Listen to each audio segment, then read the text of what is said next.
We have all had a period of time in our life when we study something, Even your career may have been, and may have started out of your study, what you become good at. So from childhood, we are learning.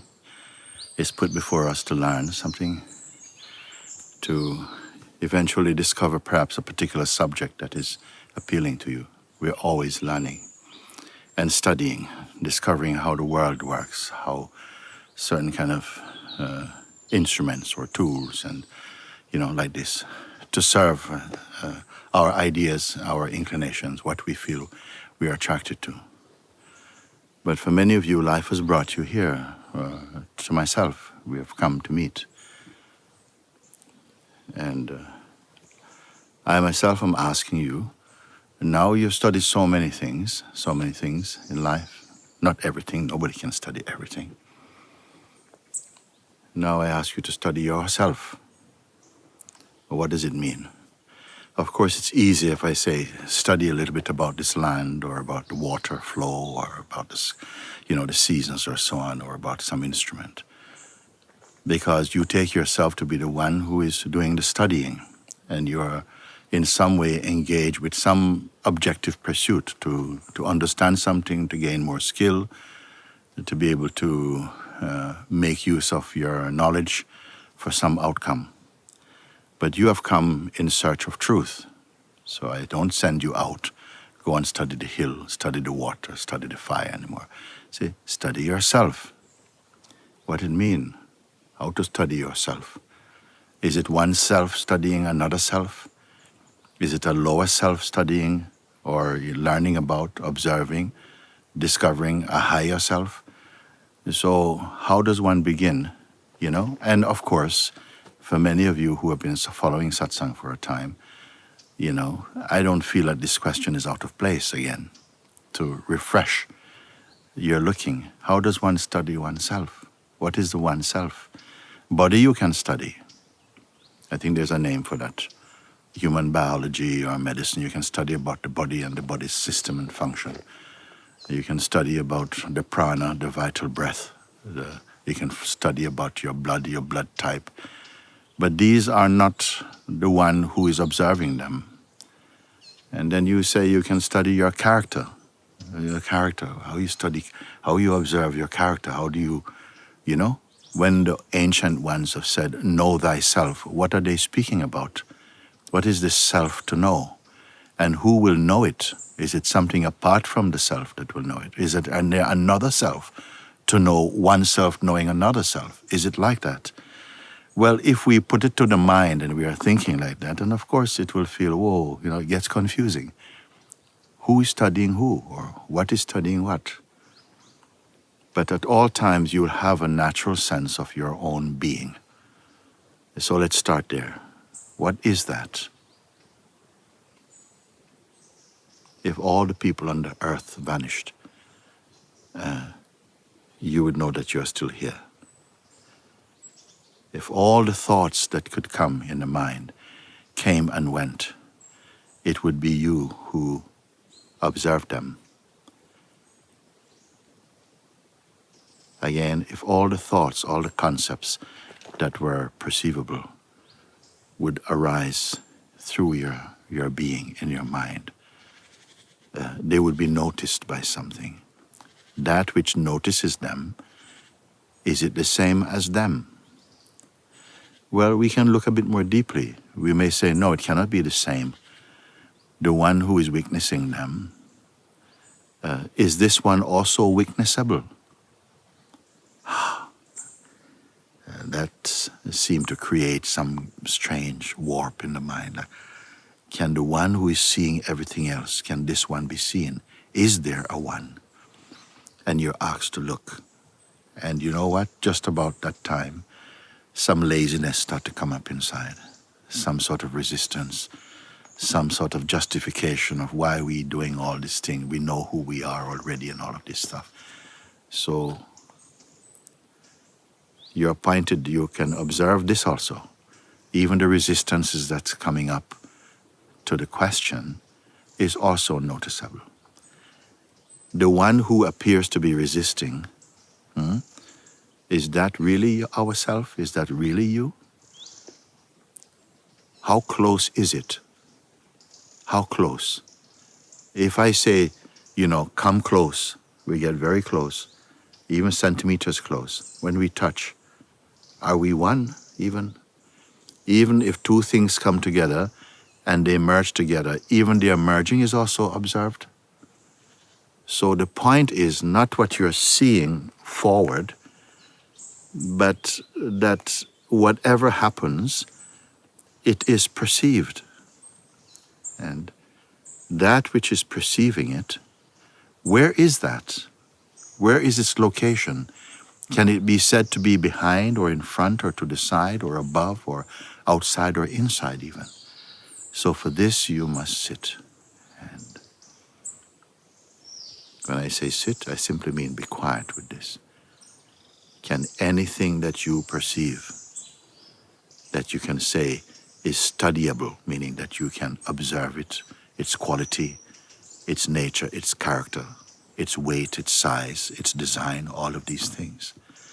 But all of these are perceived also. From where does even the perceiving of them, even the perceiving of them is also, can we say also perceived also? The very act of perceiving is also, there's an awareness of this. Look what is happening. Even the sense of yourself in memory, the very archiving of one's history and the sense of your place in the world, there's an awareness even of that. What does it mean? It means that at the place of awareness, does awareness have any content? Our memory, our identity has content. But that which is aware of content, does that have any content? And who can receive this question? Is it a person? When even the person is perceivable? So these are the questions that come with the quest for awakening to the real. And I want to tell you ahead of time, no objective answer will satisfy you. It cannot be seen. That which perceives all things itself cannot be perceived. But I'm going to go subtler still. The mind itself is the first one to stand in the witness box to say, all these things I can perceive. All these things I can perceive. All that has shape and size and quality, it is I who perceive them. Time and change, it is I who perceive them. But then we say, isn't mind also perceived? And if mind is also perceived, what is it that is perceiving them? I don't want a word or a conceptual answer. I want the question to become like a searchlight, scanning to see if an entity can be found as the weakness of anything, you see. So that's one of the pathways of self-awareness, leads to self-awareness. You may just find that somehow all the questions just seem to nullify, or they just evaporate or disappear. And what is left is really nameless and shapeless. And curiously, is self-aware, a sort of self-awareness field. This kind of introspection also grows inside its own power. It becomes more acute, much more tight and powerful. But all of it leading into a spaciousness, an intelligence, a deeper than a state, because states are also perceived, you see.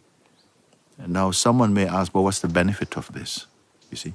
And such a question can only come from the one, again, who wants to have some benefit. As you proceed in your inquiry, in your devotion, in your surrender, you are tasting the fruit of that surrender. And you will see along the steps, each step, you will realize, whoa, I need to go more deeply. And it's not a trap, it's a freedom. The trap is behind what you're leaving, but you're moving more again, so to speak, back into your natural state. And you will not need someone to tell you this is natural. You see, just like if you are the only person around, if you're sick, you don't need someone else to tell you you're sick. You will know it. When you're happy, you don't need to know, am I happy? You know. And they're the same way. When you are free from the clutter of conceptual noise, you know it. And you know that it is natural. So, thank you. Good, good, good.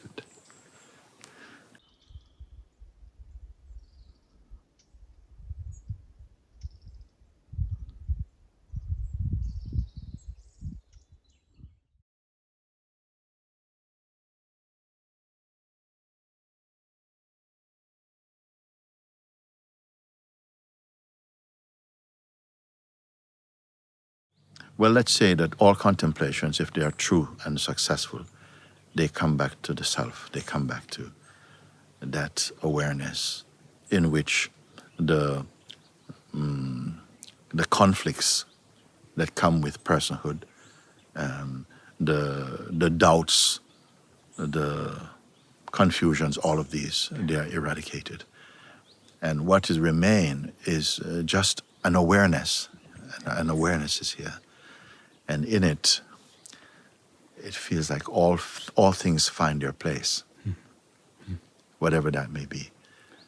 Even this body moving in space is finding its place inside. All things are seen to be flowing in their natural place. Where even the sense of disorder, is inside a greater order. The sense of disharmony is inside the great harmony. You see. And even as one come to that recognition somehow, there is a silence, there's a stillness. There's a stillness which is not against movement. Movement is taking place, it's part of its expression. But inside the core of the movement is this emptiness, this silence, which is its source also. And this is mystery, you see, because it is not merely, some may say that it is not very scientific. It is pure science. When science reaches the very core of its origin, it's pure science. It's pure, it's the purest, like the whole universe is built inside the purest concept of God. It's the purest mind, yes? But that which is even aware of the purity of mind is the unnameable, you see. And it's no distance. It's not like if you go over there, you come closer to the unnameable. Everything is unfolding through and in front of us, to come to see that what really is here is the unnameable. Mooji, sometimes the vibration of personhood is kind of felt, Yes. And usually the mind quickly comes and says there's a sense of a problem. When that is felt in the body. And that is fine, because that is also an exercise that will perhaps be needed in the consciousness to exercise and to discern these things. I find I'm okay with all of them, because the same one that in the body in which the sense of some personal noise or energy manifests, and the one also who feels troubled by it, they're all together part of this dance of the manifest consciousness. So knowing that, they say it's taken care of. Why to bring in now an I to be troubled about it? Is it like this, no? Yeah. But these things, they take time. It's a very slow cook. Yeah. But sometimes it's like big blast of fire comes and everything is singed, We can never, it's simply happening. It's a very natural, a God-natural unfolding in one way. But at some point, even the unfolding becomes sort of like superficial for you. the interest in the unfolding, you see. And that's not cursing the unfolding. It's just we are using it to, in a sense, everything in the life is a mirror reflecting the true. And the mirror is keep on reflecting more and more subtle things. In this mirror you can see the most subtle, until actually there's no duality in the mirroring, But I feel it does take time. Right? Time is also part of the story of consciousness. Development and maturity and all of this. It's not that, we start off so low, and in a sense we can look at it from a worldly perspective, but it seems like the whole thing on every level, including hell, the Supreme is there somehow taking care of the beings. Some are destined to be in a hellish state forever. I don't know what forever is. For as long as they suit their role. But because the nature of movement is always to evolve, to a certain place, and even to evolve and then back to an ending seems alive. That some things must spend their time and return to whatever their source is in the play of time, inside the timeless. So, And some things just over spending time with you and in satsang, what I'm noticing is that I know certain roads are gonna end up in a dead end. Certain roads within the mind, and something is not entertaining taking any subtle road inside the mind towards a something. And the consciousness is more staying home. I don't know. It's simmering. Because Yeah. for a while we are on fast coke and then somehow just sort of simmering. Something is simmering. Yeah. But even the simmering, there's an awareness of the simmering. Yeah. But it feels much more. It's like some plants give a bad smell, and some things give a very nice smell, and it becomes a very nice fragrance. This simmering. It feels somehow a harmony is there. At some point, you can even see this. You can even see harmony in a disharmony. It's a strange thing. You see, wow, why should that be happening? And something accepts because it needs to happen. Does that mean we should do nothing about something you see that seems that? Well, if it moves inside the body and it wants to use this body to participate in changing the course of an action, then it will come. If it's coming a lot through the mind, it also will come, because that's where the energy wants to flow, either through mind or in spirit or in form. It finds its way, and it's so excellently wise. It never makes mistake. So any mistake is only made in the mind. And it's amazing. This Father, this Supreme.